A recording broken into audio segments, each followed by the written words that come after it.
Blue Jays are now one game behind the Red Sox for the wild card as they beat the Minnesota Twins and tied up their series by winning 5-2 on Sunday afternoon.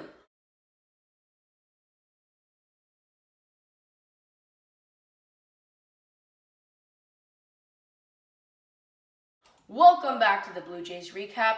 I'm your host, Evan, and we are back with another Blue Jays game recap. Like you heard, the Blue Jays just won 5-2 in a huge, meaningful game against the Twins, as one out of the two teams, the Red Sox and the Yankees, were going to lose because they were playing each other. And whichever one, if they won, they would be one game behind, and now they are. They were really, really good today as they got Alek Manoah to start on the mound. He now improved to an 8-2 record, picking up his 8th win of the year as he went 5.5 innings, struck out 8 guys, let up 2 earned runs on 6 hits and 2 walks, but it's all good because the bullpen shut it down as Tim Mayza, Adam Cimber, and Jordan Romano all pitched an amazing day. And Mayza pitched 1 inning and got 3 Ks. And no hits, no walks, or anything, just 3 Ks. And that was amazing. As well as Adam Cimber, who also pitched an amazing day too, as he did let up 2 hits, but did get a strikeout and got out of it. And then Jordan Romano came in, had 3 strikeouts in 1.1 innings to help out Adam Cimber, and it worked because the Blue Jays got the win. It was Griffin Jax on the mound for the Minnesota Twins. He's a rookie as well as Manoah, but Manoah was just a better pitcher, as Jax let up 4 earned runs and a home run by Danny Jansen. And on his 5 innings pitched, had 6 hits let up and only 2 Ks. And their bullpen didn't really help his case that much, as Raziz Garza Jr. Went an inning, let up 2 hits, an earned run, and no strikeouts, as Nendrick Vincent and Theo Bar did a really good job of shutting down this team, but it doesn't matter because the Jays put up 5 runs on the score sheet. The Jays as a team had 9 hits as George Springer went off with a home run and had a 4-3 day with an RBI, a walk, and did have a strikeout though, and got a run in himself. Bo Bichette went 2 for 4 on the day, which is huge for him because he has not been at the top of his game recently. But Vladdy Jr. and Marcus Semien both had 0 for days, as Semien had 2 strikeouts in his 0 for 5 day. Corey Dickerson went 1 for 3 with a strikeout, and Santiago Espinal went 1 for 4, as well as Danny Jansen going 1 for 4 with a home run. They did let up 8 hits to the Minnesota Twins, as they gave up 2 to Max Kepler and 1 to Byron Buxton, who also got an RBI. But it doesn't matter because the Jays won the game. There was a few double plays by the Blue Jays, which came in real clutch, but they did pick up the win, and that's all that really matters. So, to start it off, in the first inning, Alek Manoah gets out of a huge jam as he had bases loaded with no outs, but got the last 3 guys out and finished it 0-0. Going to the top of the second inning, Danny Jansen launches one deep and into the bullpen, gone, to make it 3-0 with 2 guys on, as Jansen is getting hot now, and as Kirk is slowing down a bit, Jansen's picking up, and this is good. Jake Cave has an RBI single to drive in 1 run and bring a run to third, but that's all they got out of that, as it's still 3-1. But until George Springer in the 5th inning hits another Springer dinger into the bullpen, as he picks up his 2nd homer in 2 days, and it's looking like Springer is getting back to what he was before he got injured, as he has been playing amazing recently.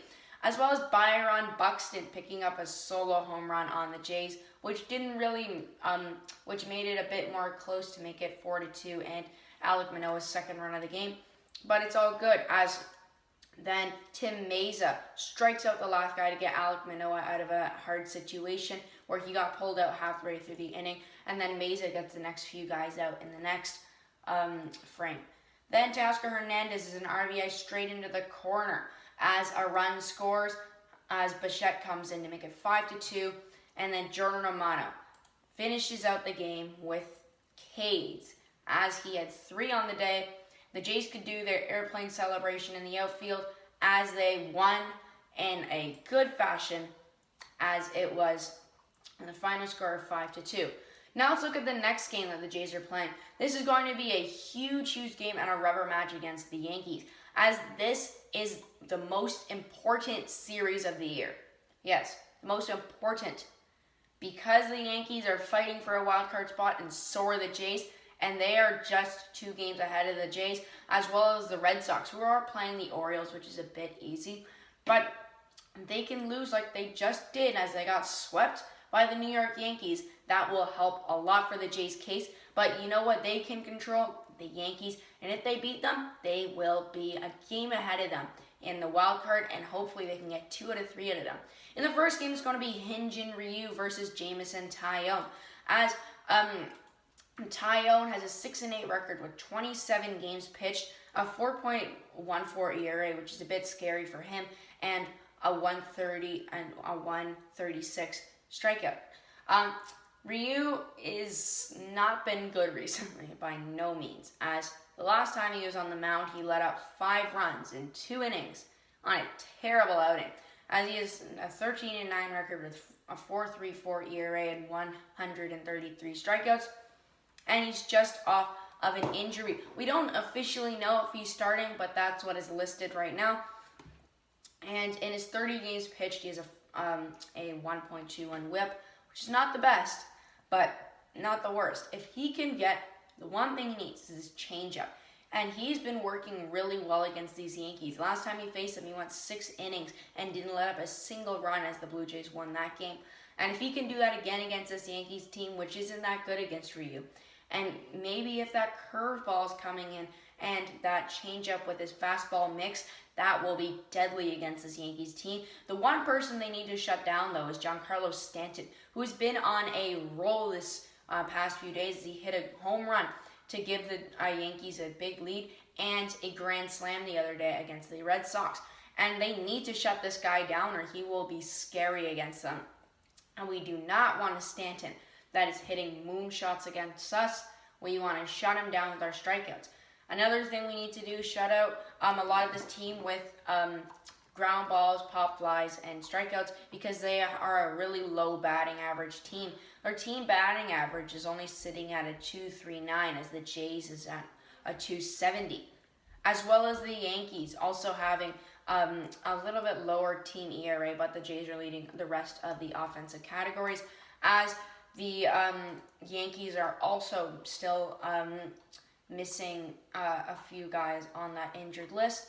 But I'm predicting a win in this game because they are on a roll, the Jays. So are the Yankees, though. But it will really matter because the Jays, the last time they saw the Yankees, they swept them, and a lot of people are saying they own the Yankees. And hopefully they can own them in this first game because it will be huge. If you like this video, drop a like, subscribe, have an amazing day. Let's go, Blue Jays. Bye.